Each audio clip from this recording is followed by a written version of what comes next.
કલયુગની અંધારી રે સંતો, ન જોઈ હોય તો જોઈ લ્યો, આ છે કલયુગની અંધારી. એવા આજથી 300 વર્ષ પહેલા જેને ભવિષ્યવાણી કરી દીધી હતી ને આજે પણ એ ભવિષ્યવાણીઓ સાચી પડે છે અને આપણા જીવનમાં પણ ઉતારવા જેવી વાતો. માત્ર ભવિષ્યવાણી કરી એવું નહીં, પણ હજારો ભજન લખ્યા એવા ભક્ત કવિ શ્રી સંત દાસ ધીરા ભગતના ઇતિહાસની આપણે વાતો કરવી છે, એની ભવિષ્યવાણીઓની વાતો કરવી છે, એના પરચાઓ કેવા છે અને એનો આશ્રમ ક્યાં છે, એની સંન્યાસ ક્યારે લીધો તો, એનો જન્મ ક્યારે થયો તો, એની સમાધિ ક્યારે લીધી હતી, એ બધી આપણે જો વાત કરવી હોય તો એનું મૂળિયું તપાસવું પડે કે દાસ ધીરા ભગત ક્યારે થયા અને શું કામ થયા, એને શા માટે આ ધરતી ઉપર આવવું પડ્યું. તો એની વાત બહુ સરસ છે મિત્રો, કે ગરવા ગિરનારની માલપા એમ કહેવાય છે કે એક ગુફાની અંદર એક સાધુનો છે, એ લગભગ હજારો વર્ષ થઈ ગયેલા તપસ્યામાં બેઠેલો, અને એમાં આમ આંખ ઉઘડી ભાઈઓ, એ સાધુની આંખ ઉઘડી. શું કામ? જાણે સાક્ષાત ભગવાન ભોળિયો નાથ હાથ પાડતો હોય ને આદેશ આપતો હોય એવા જ્યારે અંદરથી આમ સંકલ્પ થયો, એવા વિચારો આવવા મળ્યા કે મને ભગવાન ભોળિયો નાથ યાદ કરે છે. અને આમ જ્યારે આંખ ખોલી ત્યારે સાક્ષાત ભગવાન ભોળિયા નાથે કીધું કે હાંભળ સાધુડા, હું અહીંયા એમને એમ નથી આવ્યો, તને આદેશ કરવા માટે આવ્યો છું કે બાપા કરો આદેશ. અને તેથી ભગવાન ભોળિયા નાથે એક ચલમ આપી અને કીધું કે મારે આ એક ટૂંક ચલમની દમ મારી સાધુડાએ. અને પછી ભગવાન ભોળિયાનાથ કહે છે કે 4 સાધુડાને હું ધરતી ઉપર મૂકવાનો છું, એમાંનો એક તું છો બાપ. તારે ધર્મનો પ્રચાર કરવાનો છે, અંધશ્રદ્ધાને દૂર કરવાની છે. અને ઈ સાધુડાએ પોતાનું શરીર ત્યાં ને ત્યાં છોડી અને ધરતી ઉપર અવતાર લીધો ભાઈઓ. ભગવાન ભોળિયાનાથના આદેશથી ધરતી ઉપર અવતાર લેનારો ઈ મહાપુરુષ ક્યાં અવતર્યો? વડોદરા જિલ્લાનું સાવલી તાલુકાનું ગોઠડા નામનું જે ગામ છે, ત્યાં બ્રહ્મભટ્ટ નામ માંડવા વાળા બારોટ સમાજને ત્યાં પ્રતાપ બારોટ અને દેવબા એ બંને જણા પવિત્ર જીવન જીવે છે. એને આંગણે આ સાધુડાએ વિક્રમ સંવત 1809 માં જેનો જન્મ થયો ઈ જ દાસ ધીરો ભગત ભાઈ. એમને એના કરતા મોટા 2 ભાઈઓ પણ હતા, કરશનદાસ અને બાપુજી. ઈ 2 ભાઈઓ પણ મોટા હતા. અને દાસ ધીરા ભગતનો જન્મ થયો અને માતા પિતાના રક્તગત સંસ્કાર એની અંદર જ્યારે ઉતર્યા ત્યારે ઈ બાળપણથી જ ઈ ભક્તિના રંગે રંગાયો ભયો. ઈ દાસ ધીરો ભગત છે, ઈ ભક્તિના રંગે રંગાણો. શું કામ? આ તો યુગ યુગનો જૂનો ઓલિયો હતો ભાઈ. જોગી બનીને જાય, જુઓ આજ જોગી બનીને જાય, આ બાળક જોગી બનીને જાય. જાણે નાનકડો એવો બાળક છે જોગી બની ગયો હોય એવું રૂપ લાગે. અને ધીરે ધીરે ધીરે ધીરે દાસ ધીરો ભગત છે એ મોટો થાય છે. અને 5 વર્ષની જ્યારે ઉંમર થઈ ઈ વખતે પોતાના બાપનું જે છત્ર છાયું હતું એ છીનવાઈ ગયું ભાઈ. માત્ર માં એક રહી, બાપ તો સ્વર્ગની કેડીએ વયો ગયો. માથેથી એમ કહેવાય છે કે છત્ર છાયું છીનવાઈ ગયું. પછી ધીરે ધીરે માં છે કે આ ધીરા ભગતને મોટો કરે છે. અને બરાબર જ્યારે યુવાની આવે છે, યુવાનીમાં મિત્રોની સાથે હરવા ફરવાનું હોય, એની જગ્યાએ આજ ધીરો ભગત છે ને એ કઈક અલગ દેખાતો. આજના યુવાનો જે મોજ શોખ કરતા હોય એમ નહીં, પણ ઈ તો જ્યાં એકાંત ભાળે ને ત્યાં ખિસ્સામાં હાથ નાખી અને પોતાની માળા કાઢે અને એક જ શબ્દ નીકળતો હોય, તુહી ઠાકર, તુહી ઠાકર, હે ઠાકર. ઈ ઠાકરનું નામ લઈને હાલવા વાળો એ દાસ ધીરો ભગત એવી ભક્તિ લાગી હતી. અને એવી યુવાની આવી ઈ વખતે પોતાની જનેતા છે દેવબા એમ કહે છે કે ધીરા, તારું વ્યવસાય મેં નક્કી કર્યું છે, તારો સંબંધ નક્કી કર્યો છે, મારે તને પરણાવવો છે. અને તેથી દાસ ધીરો ભગત એટલું બોલ્યો તો કે માં, મને તો ભક્તિમાં રસ છે, મારે સંસાર નથી ભોગવવો, મારે તો આપની સેવા કરવી છે અને ભક્તિ કરવી છે. અને ત્યારે જગદંબા જેવી માં એટલું બોલી, ધીરા, તારે ભક્તિ કરવી હોય તો હું ના નથી પાડતો, પણ મને એક આશા છે કે મારા ધીરાનું એક સંતાન હોય, તારો વંશ વેલો આગળ વધે. બાપ, તારા જો લગ્ન થાય અને તારો વંશ વેલો આગળ વધે તો હું રાજી થાવ. હું રાજી થાવ એવો શબ્દ પોતાની માને એમ કહેવાય છે કે મોઢામાંથી જ્યારે નીકળ્યો ત્યારે દાસ ધીરા ભગતને એમ થયું કે મારી જનેતા જો ખુશ થતી હોય ને તો મારે લગ્ન કરવા જોઈએ. મારી જનેતાને રાજી રાખવા માટે હું ગમે એ કરવા માટે તૈયાર છું.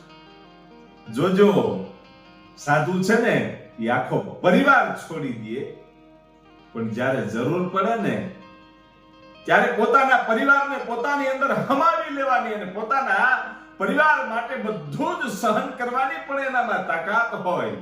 જે છોડી શકે ને એ બીજાને આપી પણ શકે. જેને પરિવાર છોડ્યો હોય એ બીજાને બીજો પરિવાર આપી પણ શકે. એ આ બધા મહાપુરુષો છે. એટલે જ તો કીધું છે કે ધન્ય ધરા સો રઠબલી રમણી જા રતન પાકતા. આવા કવિઓ આ ધરતીના ગુણગાન ગાતા હજી થાક્યા નથી ભાઈ. ભગત બીજ પલટે નહીં, ભલે ને જુગ વયા જાય અનંત, પણ ઊંચ નીચ ઘર અવતરે. ઈ તો આખિર સંતના સંત, ઈ તો ગમે ઘરે અવતાર લઈને આવે, પણ મા બાપના રક્તગત સંસ્કાર હોવા જોઈએ.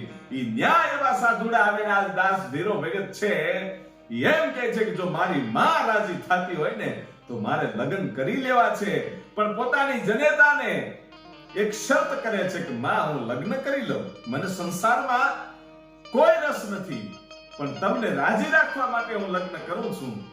પણ માં, જ્યારે મારા લગ્ન થઈ જાય અને મારે ઘરે એક સંતાન થાય એ પછી આપને મને રજા આપી દેવી પડશે. પછી હું સંસાર નહીં ભોગવું, હું યાત્રાએ વયો જઈશ. આપ મને વચન આપો. અને તેથી એની જનતા એમ કહે છે કે બાપ, મને તો તારા એક સંતાનની આશા છે.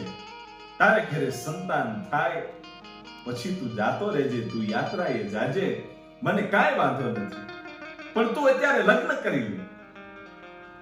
અને પછી દાસ ધીરા ભગતના લગ્ન થાય છે ભાઈ. દાસ ધીરા ભગતના લગ્ન થયા, એને ઘરે જતનબાઈ નામના એ પત્ની આવ્યા. પછી બંને જણા ભક્તિમય જીવન જીવે, રાજી ખુશીથી રહે. એમ કરતા કરતા સમય જાતા દાસ ધીરા ભગતને આંગણે એક દીકરાનો જન્મ થયો ભાઈ. રૂડો રૂપાળો એ દીકરાનો જન્મ થયો. દાસ ધીરો ભગત પોતાના દીકરાને જોઈને આનંદિત થઈ ગયો કે તારા આવવાથી મારા દરવાજા ખુલી ગયા છે, કે મને હવે ભક્તિ કરવાનો મોકો મળશે, મારે ઘરે સંતાન થયું છે, મારી જનેતા રાજી થાય અને મને રજા આપે ને હું ભક્તિ કરવા માટે જાઉં. એ પોતાના સંતાનને રમાડતા રમાડતા 6-7 મહિના કેમ નીકળી ગયા એ ખબર ન રહી. અને પછી સંતાનના પ્રેમને એક બાજુ છોડી અને હૈયાને હિંમત કરી અને પોતાની જનેતાની સામે જઈ અને દાસ ધીરો ભગત એમ કહે છે કે માં, તમે મને લગ્ન કરવાનું કીધું હતું એટલે મેં તમને રાજી કરી દીધા, લગ્ન થઈ ગયા. અને મેં તમારી પાસે વચન માંગ્યું હતું કે જ્યારે મારે ઘરે કોઈ સંતાન થાય, દીકરો આવે, ત્યારે હું યાત્રાએ નીકળી જાય.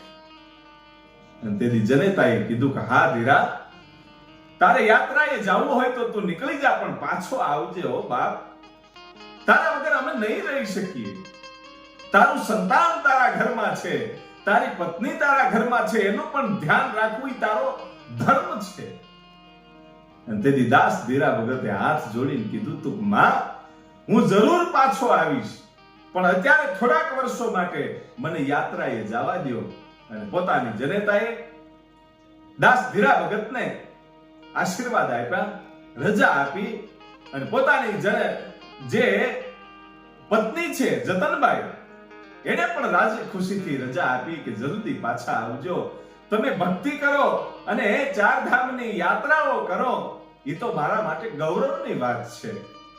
હું તમારા ચરણ પખાળું ને તો મારાય પણ ભાગ્ય ઉગડી જાય, એટલે તમે જરૂર જાત્રા કરી અને જલ્દી પાછા આવજો. રજા મળ્યા પછી ઘર છોડી અને ધીરો ભગત છે યાત્રાએ નીકળી ગયા. એમ કરતા કરતા કરતા એટલી બધી યાત્રા થઈ ગઈ. સાંભળજો, પોતાનો જે દીકરો છે એ 6-7 મહિનાનો હતો એ વખતે ધીરો ભગત ઘર છોડી અને યાત્રાએ નીકળી ગયા હતા. આખા ભારતનું ભ્રમણ કર્યું, આખા ભારતની યાત્રા કરી અને છેલ્લે જુનાગઢ આવ્યા. અને જુનાગઢ આવ્યા પછી એમ કહેવાય છે કે પોતાનું ગામ ગોઠડા યાદ આવ્યું. ભાઈ જન્મભૂમિ છે એ કોને યાદ ન આવે? ઈ તો ધરતી તો ગમે એને યાદ આવે. પોતાનું ગામ યાદ આવ્યું, પોતાની ધરતી યાદ આવી, પોતાની જનેતા, પોતાનો દીકરો, બધું યાદ આવ્યું. એ વખતે 25 વર્ષના વાણા વાઈ ગયા હતા. 25 વર્ષ સુધી એને ભારતનું ભ્રમણ કર્યું, ભક્તિ કરી, તપસ્યાઓ કરી, સાધુ સંતોના દર્શન કર્યા અને યાત્રાઓ કરી. અને 25 વર્ષના વાણા વાઈ ગયા અને એમ લાગ્યું કે હવે તો વાળ ને દાઢી બધું વધી ગયું છે અને હવે જો મોડું કરીશ ને તો બધા ઓળખતા બંધ થઈ જશે. હવે તો 25 વર્ષના વાણા વાઈ ગયા, હું મારા દીકરાનું એકવાર મોઢું જોઈ આવું. અને પોતાના ઘર તરફ ધીરા ધીરા ડગલા માંડ્યા ભાઈ. અને પોતાના ગોઠડા ગામે જ્યારે આવે છે, ગામના પાદરમાં બરાબર ધીરા ભગતને આવવું. અને હવે જોજો કેવી ઘટના બને છે. ગામના પાદરમાં ધીરા ભગતને આવવું અને હામી નનામી મળવું. કોઈ મૃત્યુ પામેલો માણસ છે અને એની નનામી છે એ લોકો લઈને આવે છે અને આખું ગામ એની પાછળ છે અને દરેક લોકોની આંખોમાંથી આહુડાની ધારો થાય છે. અને ધીરો ભગત વિચારમાં પડી ગયો,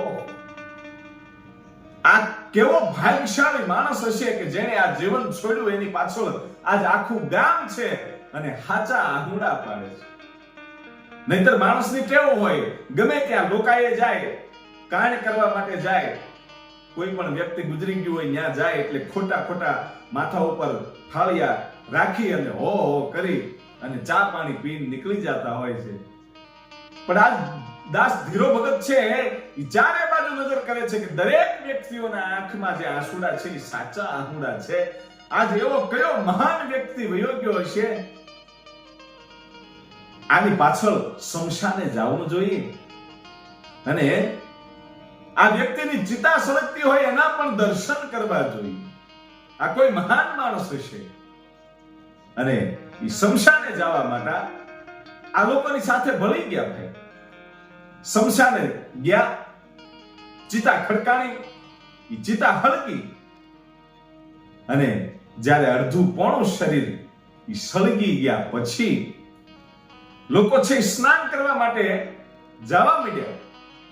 અને દાસ ધીરો ભગત છે એક વ્યક્તિને પૂછે છે, જોજો અહીંયા ધીરા ભગતને કોઈ ઓળખ્યા નથી કે આ તો ઓલો ધીરો છે એમ, કારણ કે 25 વર્ષ પહેલા અહીંથી નીકળી ગયા હતા અને વાળ અને દાઢી વધી ગયું તું. કોઈ દાસ ધીરા ભગતને ઓળખ્યા નહીં. ધીરા ભગતને પણ ખબર પડી ગઈ કે મને હજી કોઈ ઓળખ્યો નથી, પણ હમણાં ઓળખાણ નથી દેવી, કારણ કે અત્યારે માહોલ આખો કરુણ માહોલ છે. પણ પૂછી લીધું કોઈ વ્યક્તિને કે ભાઈ આ દરેક વ્યક્તિઓના આંખમાં આહુડા છે, એટલું બધું રડવાનું કારણ શું ને? આ એવો કયો વ્યક્તિ વયો ગયો એની પાછળ આખું ગામ રડે છે? અને ત્યારે એ માણસ એટલું બોલ્યો તો, સાંભળો ભગત, અમારા ગામનો એક દાસ ધીરો ભગત, ઈ ધીરો ભગત હતો અને ઈ યાત્રાએ ગયો ત્યારે એનો દીકરો 6-7 મહિનાનો હતો અને આજે 25 વર્ષ થયા, ઈ દાસ ધીરા ભગત હજી આવ્યા નથી અને એનો એકનો એક આ દીકરો હતો ને 25 વર્ષનો, ઈ દીકરો ગુજરી ગયો છે. હે કે હા કે દાસ ધીરા ભગતનો દીકરો ગુજરી ગયો છે, ઈ વાત સાંભળીને ત્યાં તો આમ રૂવાડા બેઠા થઈ ગયા કે ઓહો, જેને મળવા માટે આવ્યો હતો ઈ જ માણસની નનાની આજ હામી મળી.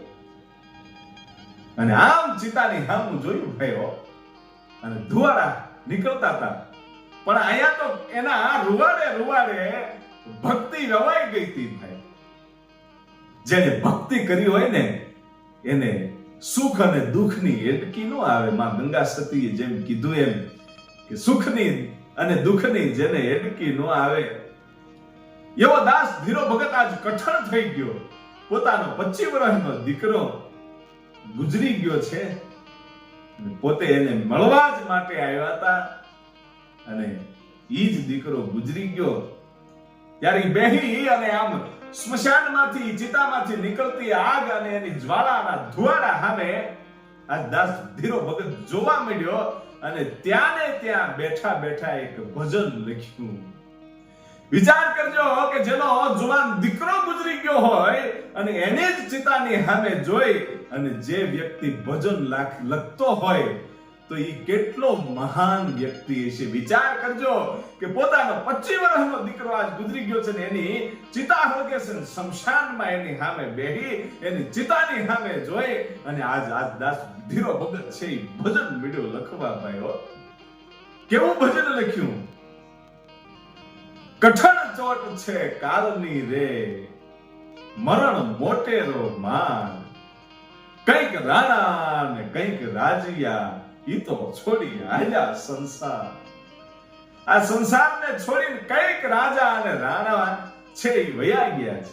હારા હારા માણસો અહીંયા રાખ થઈને ઉડી ગયા છે. ધીરા ભગતે બહુ સરસ ભજન લખ્યું અને પછી પોતાના દીકરાના ચિતામાંથી જે ધુવાડા નીકળતા હતા એની સામે જોઈ અને દાસ ધીરા ભગતે બીજી કડી લખી ભજનમાં કે સંસાર ધુમાડાનો બાચકો રે, હરે આવે નહીં કાંઈ, રંગ પતંગનો ઉડી જશે, હરે જેમ આકડાનું નૂર. હરે જેમ આકડાનું નૂર. બહુ સરસ વાત અહીંયા ધીરા ભગતે પોતાના ભજનમાં શમશાનમાં બેઠા બેઠા કીધી છે કે સંસાર તો ધુમાડાનો બાચકું છે. જ્યારે તમે આ શમશાનમાં હળગી જાઓ ત્યારે ધુમાડો થઈને નીકળી જવાના છો. સંસાર ધુમાડાના બાચકા રે, હારે આવે નહીં કોઈ. આપણે ધુમાડો થઈને ઉડી જવાનું છે, હારે કોઈ આવવાનું નથી અને રંગ પતંગનો ઉડી જશે. બહુ સરસ વાત હવે આવે છે કે રંગ પતંગનો ઉડી જશે. એટલે કે જેમ પતંગ આપણે ગયા વર્ષની ઘરમાં સાચવી રાખી હોય, ઈ વખતે કલરિંગ પતંગ હોય, નવી હોય અને પછી એને વપરાશ કર્યા પછી આવતા વર્ષ સુધી તમે મૂકી દો બહાર કાઢો ને ત્યારે ઈ પતંગનો કલર ઉડી ગયો હોય, કારણ કે ઈ જૂની થઈ જાય. એમ દાસ ધીરા ભગતે એમ કીધું કે જેમ પતંગનો કલર ઉડી જાય એમ માણસના કપડા અને આ શરીર બધું ઉડી જવાનું છે. અને સંસાર ધુમાડાના બાચકા રે, હારે આવે નહીં કોઈ, રંગ પતંગનો ઉડી જાશે, હારે જેમ આકડાનું નૂર. આ શબ્દ બહુ સરસ છે. હારે જેમ આકડાનું નૂર. આંકડાનું એક જે ઝાડવું હોય છે, જે આપણે હનુમાનજી મહારાજને એ આંકડાની જે માળા પહેરાવીએ છીએ, ઈ આંકડાની આ વાત છે. ઈ આંકડા ને ક્યારેક તમે જુઓ ને તો એમાં ફળ ઉગેલું હોય, કેરી જેવું નાનકડું એવું ફળ હોય અને ઈ ફળ જ્યારે પાકે અને ઈ ખુલે ત્યારે એમાંથી નાનકડા નાનકડા ફૂલડાઓ નીકળે, એને નૂર કહેવાય. જેમ ધીરા ભગતે વાત કરી કે ઈ આંકડાની અંદરથી ફૂલડાઓ નીકળે, એના જે નૂર નીકળે ઈ ઝીણા ઝીણા હોય, સફેદ રૂ જેવા, અને ઈ ઉડ્યા જ કરે, ઉડ્યા જ કરે, ઉડ્યા જ કરે. ઈ નીચે ન પડે, નીચે પડે તો જરાક પવન લાગે તો ઈ ઉડી અને પછી ત્યાં સુધી ઉડે કે જ્યાં સુધી પોતાનો નાશ ન થઈ જાય. એ આકડાનું ફૂલ એવું હોય કે ઉડ્યા કરે અને જ્યાં સુધી એનો નાશ ન થાય ને ત્યાં સુધી નીચે ન ઉતરે. એમ દાસ ધીરો ભગત એમ કહે છે કે જેમ આંકડાનું નૂર ઉડે છે ને એમ આખી જિંદગી આપણે ઉડ્યા કર્યા છીએ, આપણે ભજન નથી કર્યું પછી આપણો નાશ થયો છે. ત્યાં સુધી આપણે હેઠા નથી બેઠા. માટે હેતે હરિનો રસ પીજીએ, પ્રભુનું ભજન કરો. અને આગળ બહુ સરસ દાસ ધીરો ભગત લખે કે કોના છોરું અને કોના વાસરું અને કોના માને બાપ, અંતકાળે જાઉં જીવને એકલું, હારે પુણ્ય ને પાપ. હારે તો પુણ્ય અને પાપ જ આપણે લઈ જવાના છીએ ભાઈ. કોના છોરું, કોના વાછરું, કોના માને બાપ. ઈ બધો સંબંધ તો અહીંયા નીચે ધરતી ઉપર આવીને બંધાય છે. પણ જીવને જ્યારે અંતકાળે જવાનું હોય ત્યારે એકલું જ જવાનું છે. હારે પુણ્ય અને પાપ આવવાનું છે. અને ધીરો ભગત એ શમશાનમાં બેઠા બેઠા આગળ બહુ સરસ લખે છે કે મારી વીણે રે રૂડા ફૂલડા, કળિયો કરે છે વિચાર, આજનો દિવસ રળિયામણો, કાલ આપણા શિર ઘાત. બહુ સરસ વાત કરી કે માળી વીણે રૂડા ફૂલડા. ઈ ફૂલડાના બગીચામાં માળી છે ઈ ફૂલડા વીણે છે અને બીજી કળીઓ છે હજી ખીલી નથી. ઈ કળીઓ વિચાર કરે છે કે આજનો દિવસ રળિયામણો છે, કાલે આપણો પણ શિર ઘાત. આજ આપણે ખીલ્યા નથી, હજી તો કળીઓ છીએ એટલે આપણો વારો નથી આવ્યો, પણ કાલે આપણે ખીલી જાહું ને ત્યારે આપણા શિરઘાત થઈ જવાના છીએ, આપણે ગળેથી કપાઈ જવાના છીએ અને આ માળી છે આપણને વીણી જવાનો છે. માળી વીણે રે રૂડા ફૂલડા, કળિયો કરે છે વિચાર, આજનો દિવસ રળિયામણો, કાલે આપણા પણ શિરઘાત, માટે હેતે હરિનો રસ પીજીએ. દાસ ધીરો ભગત એમ કે છે કે આજનો દિવસ છે રળિયામણો છે, માટે હેતે હરિનો રસ પીજીએ. ભગવાનનું ભજન કરી લ્યો. જેમ માળી ફૂલડા કાલ વીણી જવાનો છે ને એમ આ ધરતીમાં ઈશ્વર છે ઈ માળી રૂપે એક એક ફૂલડાને કાયમને માટે તોડતો હોય છે. આજ કાલે આને જવાનું હોય તો પ્રમ દિવસે બીજાને જવાનું હોય તો આજે કોણ વયું જાય એની ખબર નથી. એમ દાસ ધીરા ભગતે બહુ સરસ આ ભજન લખ્યું. અને પછી આગળ લખે છે કે જન્મા તે સર્વ જશે, નથી કાયમ રહેનાર. જન્મા તે સર્વ જશે, આયા નથી કોઈ કાયમ રહેનાર. અરે મરનાર ને તમે શું રૂવો, નથી રોનારા રહેનાર. તમે જેની પાછળ રોવો છો એ રોનારા અહીંયા રહેવાના નથી. માટે હેતે હરિનો રસ પીજીએ. અને છેલ્લી કડીમાં દાસ ધીરો ભગત બહુ સરસ લગે કે દાસ ધીરો રમે રંગમાં, રમે છે દિવસ ને રાત. દાસ ધીરો રમે રંગમાં, રમે છે દિવસ ને રાત. હું અને મારું મિથ્યા કરો, હારે રમો પ્રભુની સંગાત. દાસ ધીરો તો હવે રંગમાં રમી ગયો છે. આ બધું જોઈ કે 25 વર્ષનો દીકરો વયો ગયો ને તો એને મોહ નો કર્યો અને ત્યાં શમશાનમાં બેઠા બેઠા ભજન લખ્યું અને હવને એવી વાત કરી કે રોનારાય રહેવાના નથી, માટે હેતે હરિનો રસ પીજીએ. આ બહુ સરસ ધીરા ભગતે ભજન લખ્યું અને એ પછી એને 360 આવા પરોળિયા ગાયા હતા. આવા તો હજારો ભજનો દાસ ધીરા ભગતે લખ્યા છે. અને પછી એને એમ લાગ્યું કે હવે ઘરે ન જવાય. એકનો એક દીકરો વયો ગયો છે, ભલે વયો ગયો પણ હવે ઘરે ન જવાય. ત્યાંથી પાછા વળી ગયા અને મંડ્યા ઈ ભ્રમણ કરવા ભાઈ. અને ભ્રમણ કરતા કરતા સૌરાષ્ટ્રની ધરતીમાં ડાંગરવડમાં આવ્યા અને ત્યાં રૂડગર બાપુનો આશ્રમ. અને રૂડગર બાપુને ચરણે પડી અને કીધું કે આપ મને સેવા આપો. અને પછી રૂડગર બાપુના આશ્રમમાં ગૌશાળા હતી, ગાયોની સેવા દાસ ધીરા ભગતે ખૂબ કરી. ગાયોની સેવા કરી અને સેવા કરતા કરતા એમ કહેવાય છે કે એવી ભક્તિ લાગેલી. એમ સમય જાતા એક દિવસ ઘટના એવી બને છે કે રાજસ્થાનથી એક સંઘ આવ્યો અને સંઘ દ્વારકાની યાત્રાએ જતો હતો.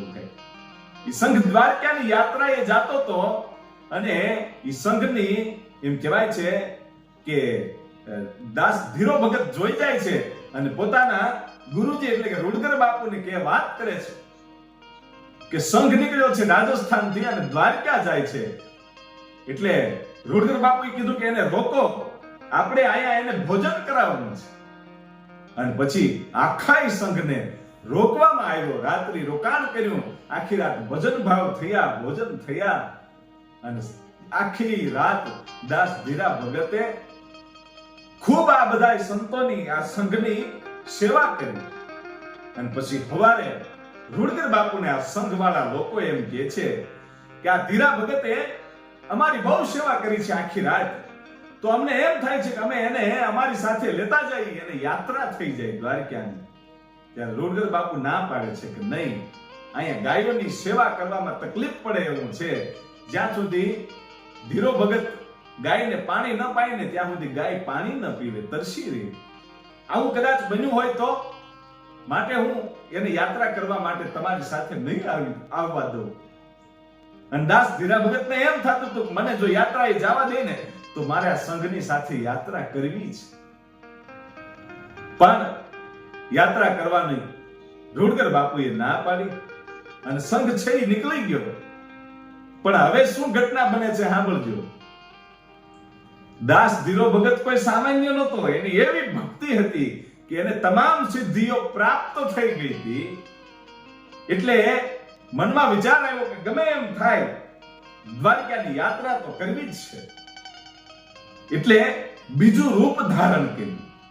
આજના લોકોને અનુસુદ્ધા લાગે પણ હકીકતમાં આવી ઘટના બનેલી કે દાસ ધીરા ભગતે પોતાની વિદ્યાથી, પોતાની પાસે જે સિદ્ધિઓ હતી એનાથી બે રૂપ બનાવ્યા. એક રૂપને અહીંયા ગાયોની અને રૂડગર બાપુની સેવા કરવા માટે રહ્યું અને બીજું રૂપ આ સંઘની સાથે યાત્રા કરવા માટે જાય છે. એ સંઘમાં જ્યારે ભળ્યા ત્યારે સંઘના લોકોએ પૂછ્યું કે તમને તો રૂડગર બાપુએ ના પાડી હતી ને સંઘમાં આવવાની. એટલે દાસ ધીરો ભગત એમ કે છે કે ના તો પાડી હતી પણ બાપુને એમ થયું કે હાલને હવે જવા દો એટલે મને પાછળથી મોકલ્યો છે. અને પછી દાસ ધીરા ભગતે ઈ સંતોની સેવા ખૂબ કરી, દ્વારકાની યાત્રાએ ખૂબ કરી અને પછી જ્યારે પાછા આવતા હતા ત્યારે આ ગામમાં જ્યારે આવે છે ત્યારે વિચાર કર્યો ધીરા ભગતે કે હું જરાક આગળ થઈ જાઉં, નહીતર રૂડગર બાપુને ખબર પડી જાય છે કે મેં બે રૂપ ધારણ કર્યા હતા અને હું યાત્રાએ ગયો હતો. એટલે સંઘની આગળ થઈ ગયો કે બાપા તમે ધીરે ધીરે હાલ્યા આવો, હું ઝડપથી જાઉં છું ને આશ્રમમાં આપને બેસવાની અને ચા પાણીની વ્યવસ્થા કરું છું એમ કહી અને ધીરો ભગત છે ઈ દોડી અને આગળ થઈ ગયા. પછી પોતાનું જે એક રૂપ હતું જ્યાં ગાયોની સેવા કરતા હતા એ રૂપની અંદર સમાવી દીધું અને પછી સંઘ આવ્યો, આરામ પણ કર્યો અને પછી રૂડગર બાપુને કીધું કે બાપુ તમે બહુ સારું કર્યું કે ધીરા ભગતને અમારી સાથે યાત્રાએ આવવા દીધા, એને અમારી બહુ ખૂબ સેવા કરી યાત્રામાં. એટલે રૂડગર બાપુ વિચારમાં પડી ગયા કે દાસ ધીરાને તો મેં અહીંથી જવા દીધો નથી, તો આ બધી ઘટના શું બની? પણ કાંઈ વાંધો નહીં, હવે પછી વાત એવું વિચારી અને એ વાતને જાતે કરી. અને પછી જ્યારે સંઘ પાછો જાય છે, સંઘ વયા ગયા પછી દાસ ધીરા ભગતને બોલાવી અને રૂડગર બાપુ એટલું કહે છે કે ધીરા ભગત સાચું બોલો, આ બીજું રૂપ આવ્યું ક્યાંથી? અને બે હાથ જોડી અને રૂડગર બાપુને દાસ ધીરો ભગત બધી વાત કરે છે કે બાપા મારી તપસ્યા દ્વારા, મારી ભક્તિ દ્વારા આ બધી સિદ્ધિઓ છે મને પ્રાપ્ત થઈ છે. અને ત્યારે રૂડગર બાપુએ કીધું કે બાપ ધીરા ભગત તમારી સેવા તમને ફળી છે, તમને સિદ્ધિઓ મળી છે, તો હવે સદાવ્રત શરૂ કરો. ટુકડો ત્યાં હરી ઢુકડો એ મંત્ર લઈ અને હાલો, થોડું ભ્રમણ કરો, તમારું જ્યાં મન શાંત પડે ત્યાં આશ્રમની સ્થાપના કરજો અને ગરીબોને ખવડાવજો. અને ત્યારે દાસ ધીરો ભગત કહે છે કે બાપુ આપના ચરણોમાં મારે રહેવું છે, મારે કઈ નોખો આશ્રમ નથી બનાવવો. અને ત્યારે દાસ ધીરા ભગતને રૂડગર બાપુએ કીધું કે નહીં, અમુક જગ્યાઓ એવી હોય છે કે જ્યાં તમારી જરૂર હોય છે, જ્યાં સાધુડાઓ હોતા નથી, જ્યાં ગરીબ માણસો વધારે હોય છે અને એને ભોજનની પણ જરૂર હોય છે. માટે તમે અમુક એવું ગામ શોધો કે જ્યાં તમને શાંતિ મળતી હોય એવી જગ્યાએ જાઓ અને જ્યાં ગરીબ લોકોને જમવાનું મળી રહે, ટુકડો મળી રહે એવું કાર્ય કરો. સમાજ માટે જ સાધુ છે. સાધુને સમાજની સેવા કરવાની હોય. અને પછી દાસ ધીરો ભગત છે એ પોતાના ગુરુ રૂડગર બાપુના આશીર્વાદ લઈ અને એમ કહેવાય છે કે ધીરે ધીરે નીકળી ગયા અને ફરતા ફરતા નંદાના ગામે આવે છે. અને ત્યાં રાજા ભગતની વાડીની બાજુમાં પોતાનો આત્મો ઠેર્યો ને એમ લાગ્યું કે અહીંયા આશ્રમની સ્થાપના કરવી છે. પછી રાજા ભગતની વાડીની બાજુમાં દાસ ધીરા ભગતે આ નંદાના ગામમાં પોતાના આશ્રમની સ્થાપના કરી અને લોકો ખૂબ આવે બાપુના દર્શને, બાપુની સાથે વાતુચીતું કરવા, ભક્તિ કરવા માટે. અને રાજા ભગત બાપુની ખૂબ સેવા કરે. એમ કરતા કરતા ધીરે ધીરે સમય વીતતો જાય છે. એમાં એકવાર એક સાધુ આશ્રમમાં આવે છે અને એમ કે છે કે મારે ચતુર્માસ ગાળવો છે, 4 મહિના અહીંયા રહેવું છે, ભજન કરવું છે.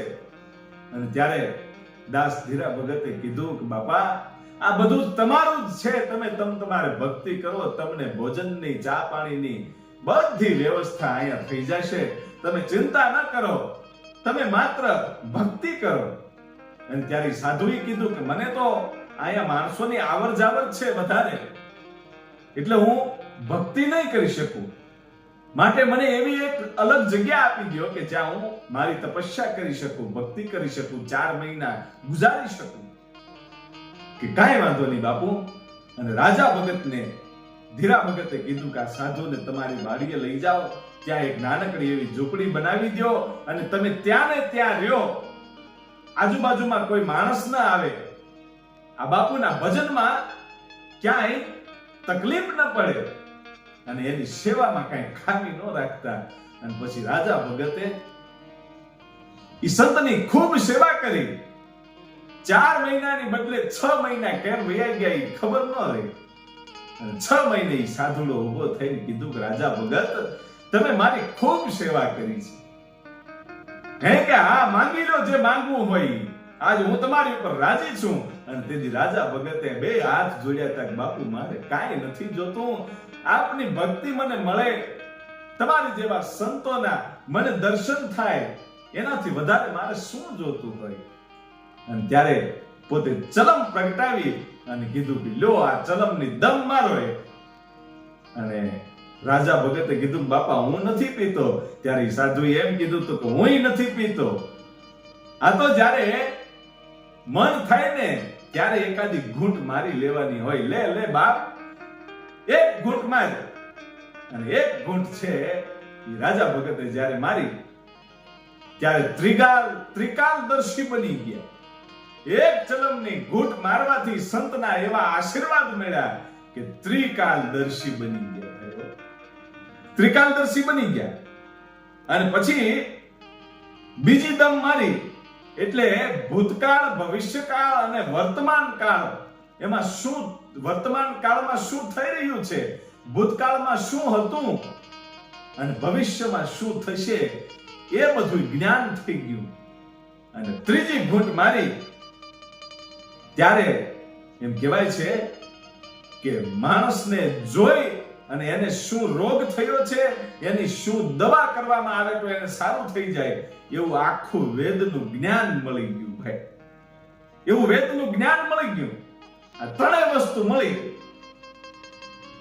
અને પછી આ સાધુએ કીધું કે લ્યો બાપ, મેં આનંદથી આ બધું તમને આપ્યું છે.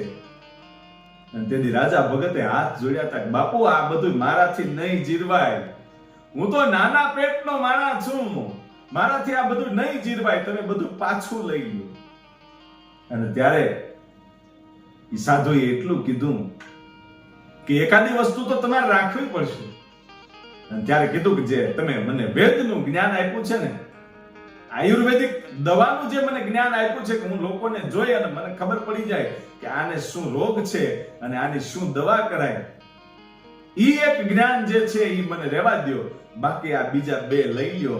અને પછી એક જ્ઞાન રહ્યું. અને પછી ઈ સાધુએ આનંદથી એમ કીધું કે જાઓ, હું તમને એક એવી વિદ્યા આપું છું રાજા ભગત, કે તમે પશુ પક્ષીની ભાષાઓ સમજી શકશો. ઈ રાજી થઈ અને એવા આશીર્વાદ આપી અને ઈ સાધુ તો નીકળી ગયા. પણ પછી તો આ રાજા ભગત છે બહુ મોટા આયુર્વેદિક બન્યા અને એમનું બહુ મોટું નામ બન્યું. અને પછી પશુ પક્ષીઓની ભાષા પણ જાણે. એમાં એકવાર ઘટના એવી બનેલી કે દિવસે ભેરવ બોલી અને બધા બેઠા હતા, એટલે માણસોએ વાત કરી કે ભેરવ બોલી એટલે કાંઈક નબળું થવાનું છે ગામમાં. કે ભેરવ બોલી દિવસે. એટલે રાજા ભગતે કીધું કે કાંઈ નબળું થવાનું નથી. કે હા.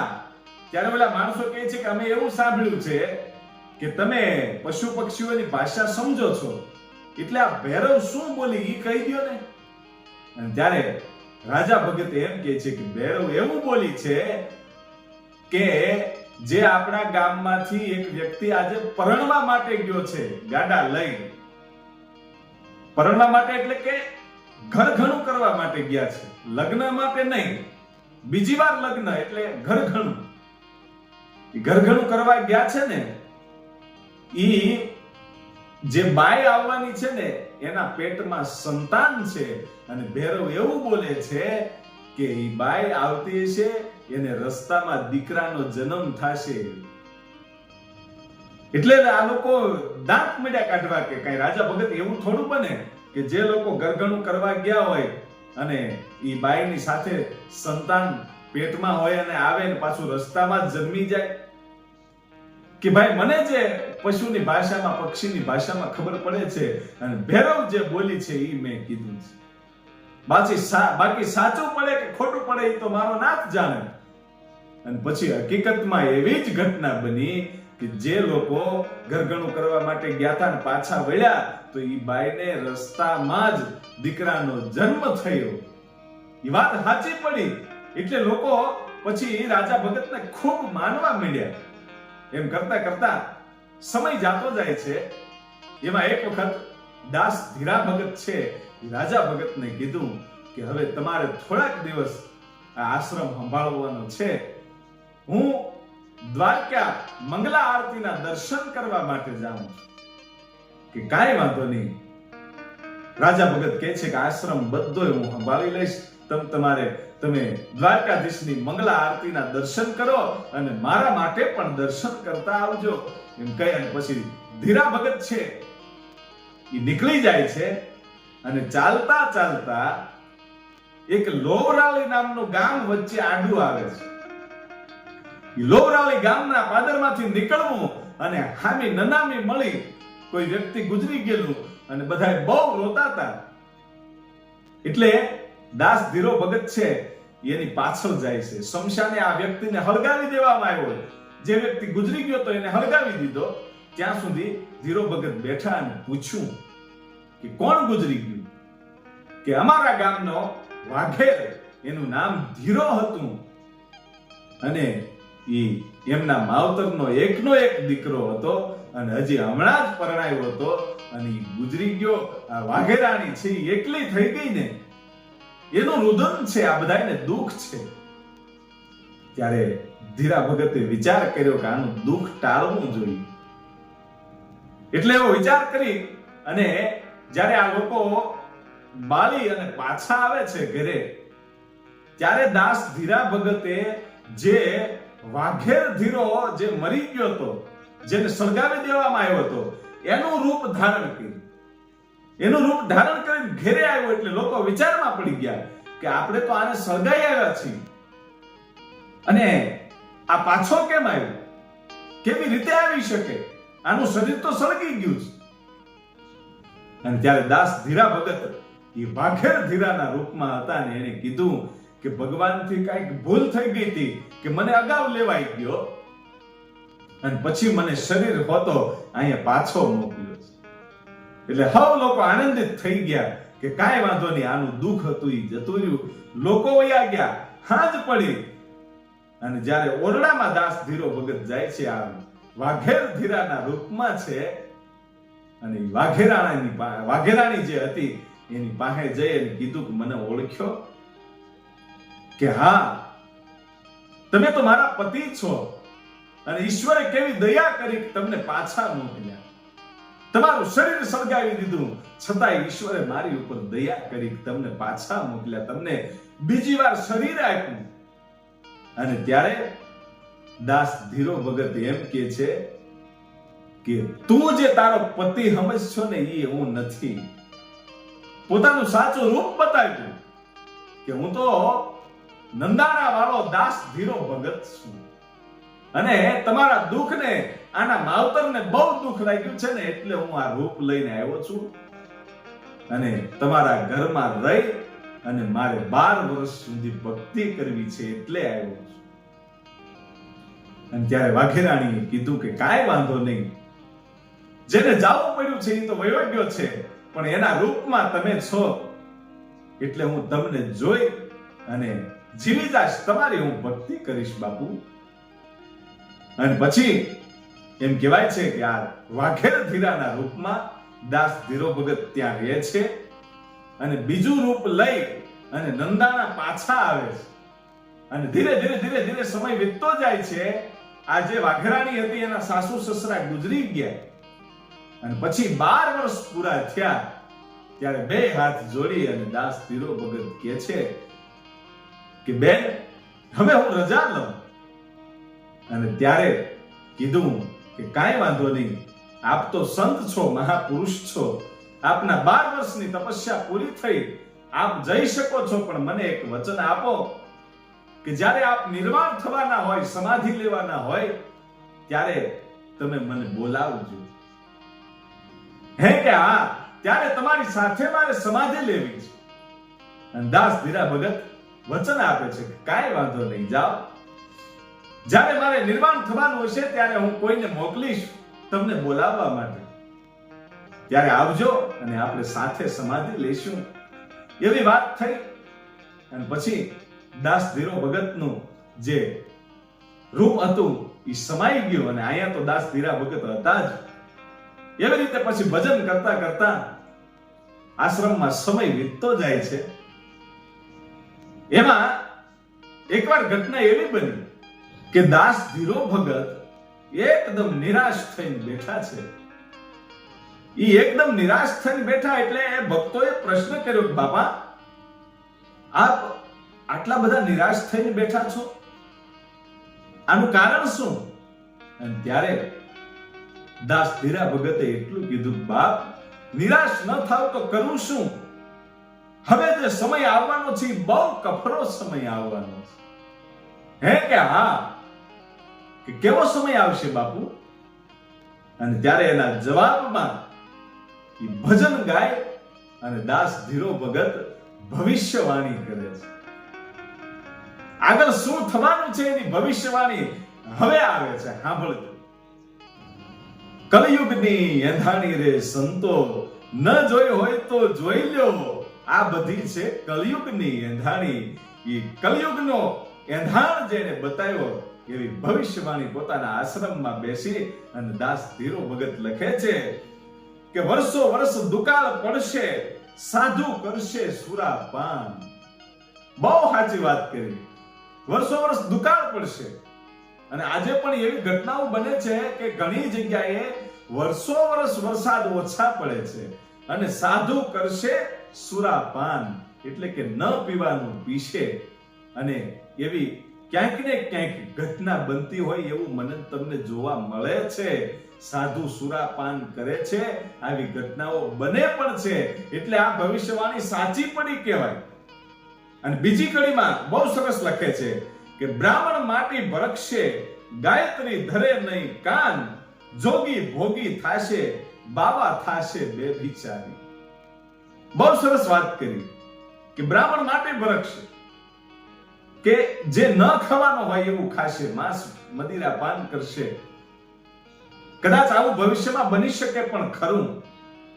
અને ગાયત્રી ધરે નહીં કાન, એટલે કે ગાયનું કોઈ જાતનું કાંઈ માન નહીં રહે. આજે જે આપણે માં કહીએ છીએ ગાયને, એ સમય જતા એક પશુ થઈ જશે, એનું કોઈ માન નહીં રહે અને જોગી ભોગી થશે. અને વાત બહુ સાચી છે. આજે એવું ક્યાંક ને ક્યાંક જોવા મળે છે કે જોગી ભોગી બન્યા છે, સ્ત્રીઓની સાથે ન કરવાના કામ કર્યા, એવા પણ દાખલાઓ છે. આ ભવિષ્યવાણી સાચી પડી છે. ક્યાંક ને ક્યાંક જોગી ભોગી થશે અને બાવા થશે બેભિચારી.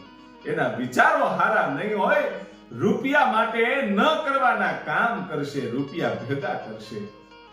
આ ભવિષ્યવાણીઓ સાચી પડતી જાય છે. ક્યાંક ને ક્યાંક સાધુડાઓ અમુક એવા છે કે જેને પોતાના ધર્મ છોડી દીધા છે અને પૈસા માટે ન બોલવાનું બોલે, ન કરવાનું કામ કરે છે.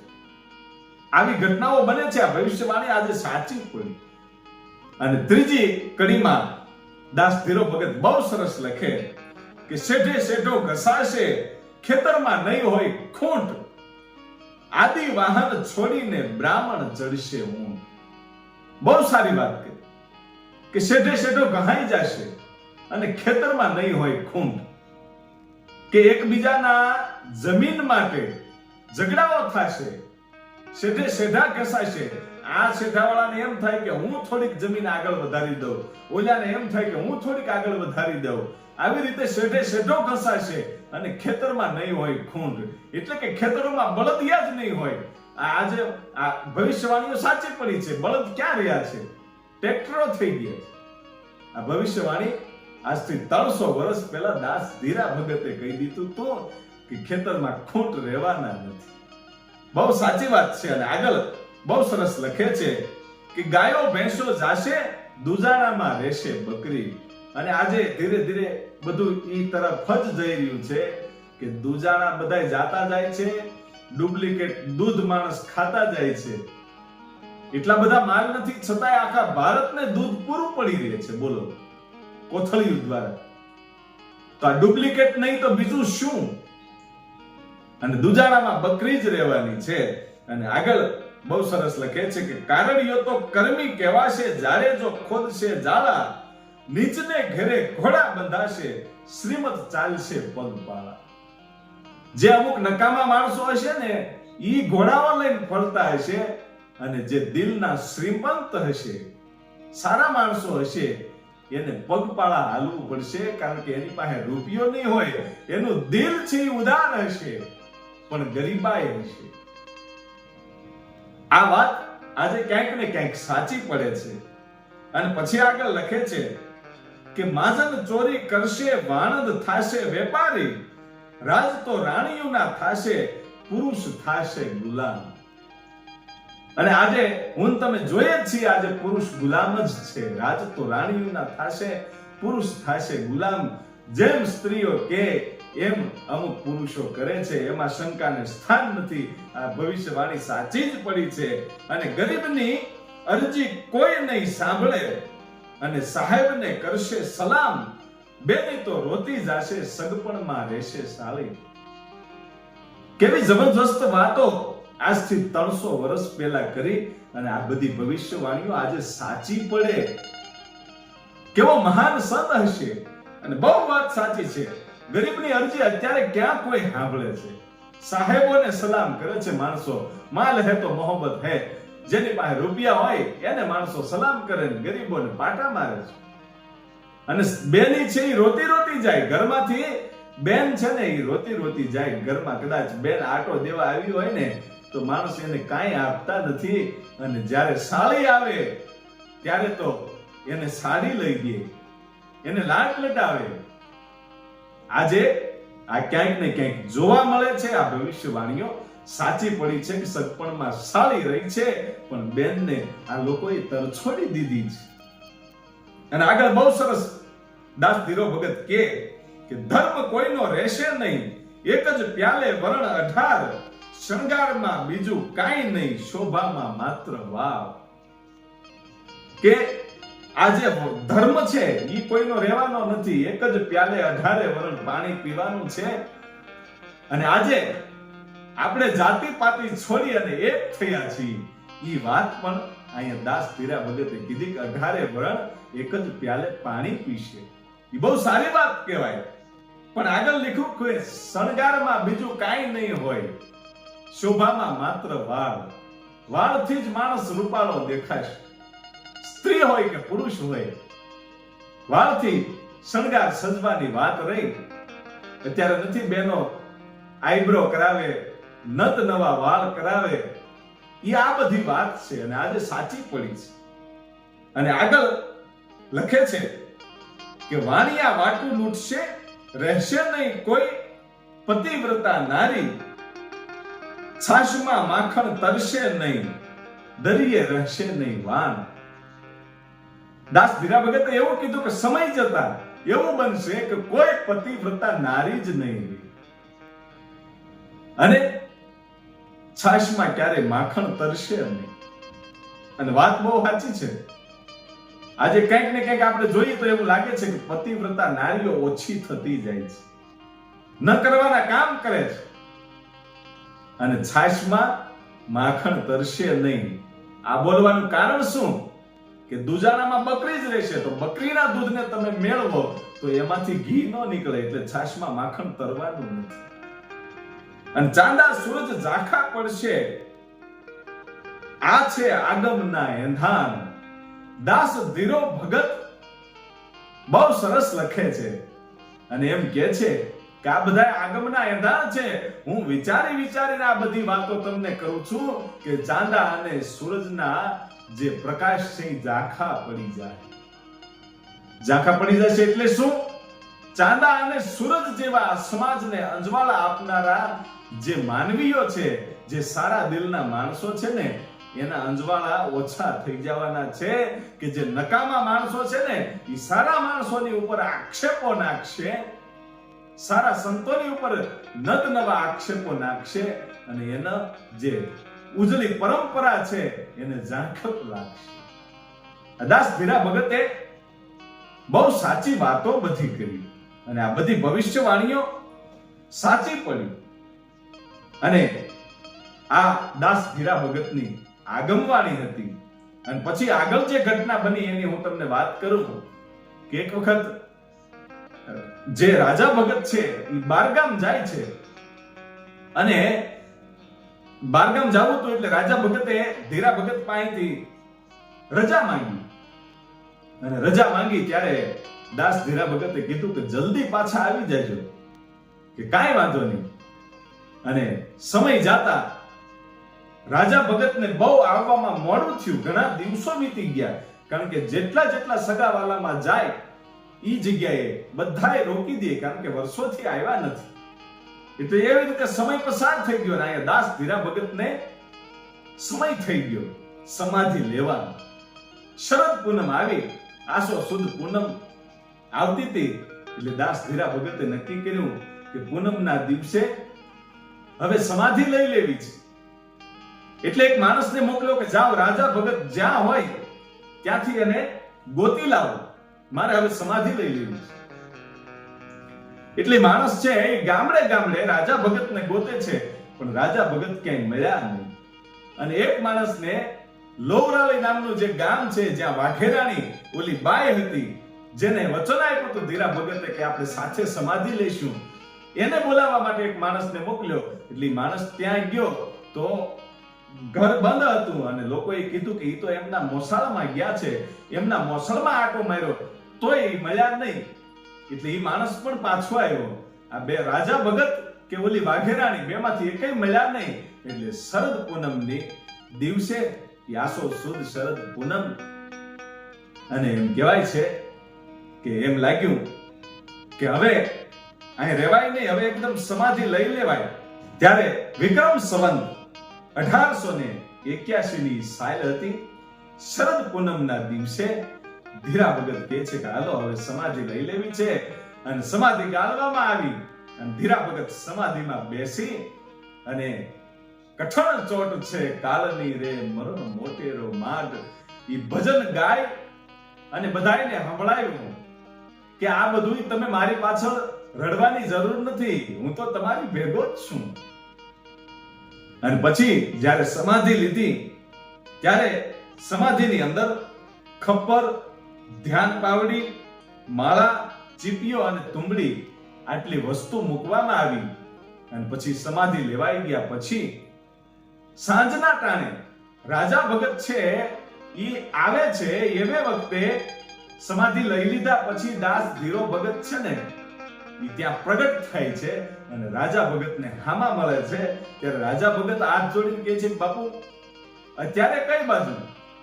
કે હું તો પરિક્રમામાં જાઉં છું. કે બાપુ હજી તો આહો મહિનો હાલે છે, આ તો પૂનમ છે, હજી તો શરદ પૂનમ છે અને ઈ તો હજી દિવાળી પછી 11 હોય પરિક્રમા. તો ત્યારે બાપુ કહે છે કે મારે જઈ અને સાધુ સંતોને મળવું છે, ત્યાં થોડોક સમય રોકાવું છે અને પછી પરિક્રમામાં જાવું છે. અને પરિક્રમા કરું એ પહેલા તમે 11 ના દિવસે જુનાગઢ ગામને બધાઈને લઈને આવજો, હું તમને ત્યાં મળીશ. કે કાંઈ વાંધો નહીં બાપા. અને દાસ ધીરા ભગત કહે છે કે આ વધારાની વસ્તુ મારી સાથે લેવાઈ ગઈ છે, એટલે આ ધ્યાન પાવડી, ખપ્પર, માળા, ચીપિયો, તુંબડી આ બધી વસ્તુ પાછી તમે આશ્રમમાં લેતા જાઓ. કે કાંઈ વાંધો નહીં. અને રાજા ભગત આ બધી વસ્તુ લઈ અને નીકળી ગયા. રાજા ભગતને ખબર નથી કે દાસ ધીરા ભગતે સમાધિ લઈ લીધી છે. અને જ્યારે હાલતા હાલતા એક કુવાનો કાંઠો જોયો, ત્યાં એક ખેડૂત હતો અને પાણી શરૂ હતું. એટલે રાજા ભગતને એમ લાગ્યું કે પાણી પીવું જોશે, એટલે હાથ પગ અને પાણી પીવા માટે જાય છે, હાથ પગ ધોવા માટે. ત્યારે બોલો ખેડૂત એમ કહે છે કે અરે ભગત, રાજા ભગત તમારે થોડુંક મોડું થયું. કા કે જો થોડાક વહેલા આવ્યા હોત ને તો ધીરા ભગતની સમાધિ જે લીધી ને એના તમે દર્શન કરી શકત. તમને ગોતવા માટે ગામડે ગામડે માણસ મોકલ્યો પણ તમે મળ્યા નહીં. પછી ભગતે તમારી વાટ જોઈ જોઈને પછી સમાધિ લઈ લીધી. હે કે હા કે હું માનું જ નહીં, કારણ કે મને હમણાં જ હજી ધીરા બાપુ મળ્યા છે, હજી ભગત હમણાં જ મળ્યા છે. અને જો આ ધ્યાન પાવડી, માળા આ બધું મને આપ્યું છે આશ્રમમાં લઈ જવા માટે, એ તો પરિક્રમામાં ગયા છે. કે નહીં, આ તમારો કોઈ વહેમ હશે, બાકી ગામમાં જાઓ તમને ખબર પડશે. અને પોતે નંદાણા ગામમાં રાજા ભગત આવ્યા ત્યારે ખબર પડી કે હકીકતમાં ધીરા ભગતે સમાધિ લઈ લીધી છે. પછી સમાધિ ઉપર રાજા ભગત ખૂબ રહ્યા કે બાપા હું તમને ઓળખી ન શક્યો, મારે મોડું થયું અને તમે છતાંય મને મળ્યા અને કીધું કે 11 ના દિવસે દામોદર કુંડે જુનાગઢમાં મળજો અને ગામને લઈને આવજો. ગામને વાત કરી કે પરિક્રમા શરૂ થાય ત્યારે આપણે તુલસી વિવાહને દિવસે 11 ને દિવસે જુનાગઢ જવાનું છે. દાસ ધીરા ભગત આપણને મળશે એ વચન આપ્યું છે.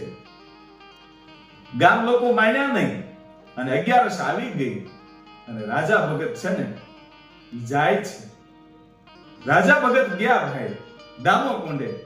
ત્યારે દામોકુંડે અને દાસ ધીરા ભગત બીજી વાર મળે છે અને 5 દિવસ એક સાથે રહ્યા પછી દાસ ધીરા ભગત કહે છે કે જાઓ રાજા ભગત, હવે તમે આશ્રમે જાઓ, તમારે સદાવ્રત શરૂ રાખવાનું છે. ત્યારે રાજા ભગતે કીધું બાપુ હવે તમારી સાથે રાખો. કે નહીં, સાથે નહીં રખાય. કે કેમ? કે આંખું વીંચી જાઓ. અને રાજા ભગત આંખું વીંચ્યા અને પછી કીધું કે આંખું ખોલો. આંખું ખોલી ત્યારે રાજા ભગત અને ધીરા ભગત બંને જુનાગઢની એક ગુફાની અંદર. અને રાજા ભગત વિચાર કરે છે કે હું આંખ બંધ કરીને ખોલી તો ગુફામાં કેમ આવી ગયા? અને ત્યારે ધીરા ભગતે કીધું કે હા મેં જો ઓલું હાડ પિંજર દેખાય છે. કે હા, ઈ હાડ પિંજર મારું છે. કે કેમ? કે આ તો બીજું શરીર છે.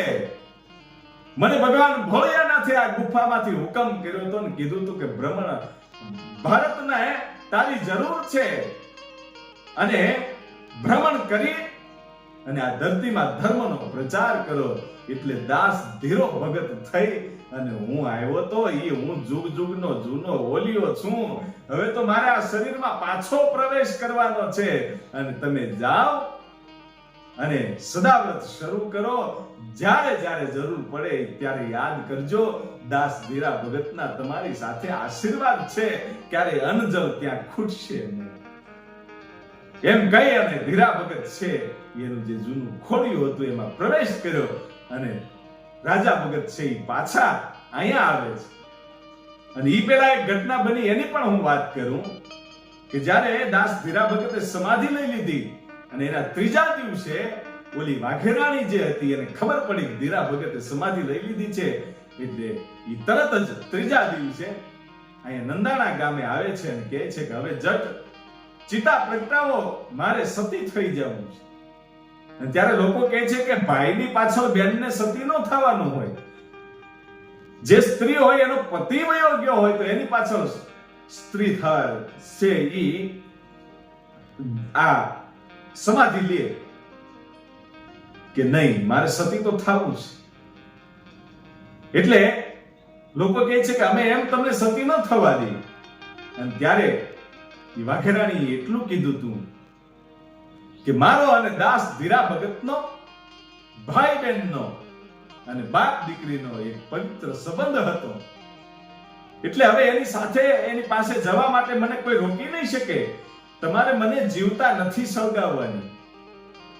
હું તો હમણાં એવો આર્તનાદ કરીશ કે મારા ખોળિયામાંથી પ્રાણ નીકળી જાય છે, પછી તમે મારા ખોળિયાને સળગાવી દેજો.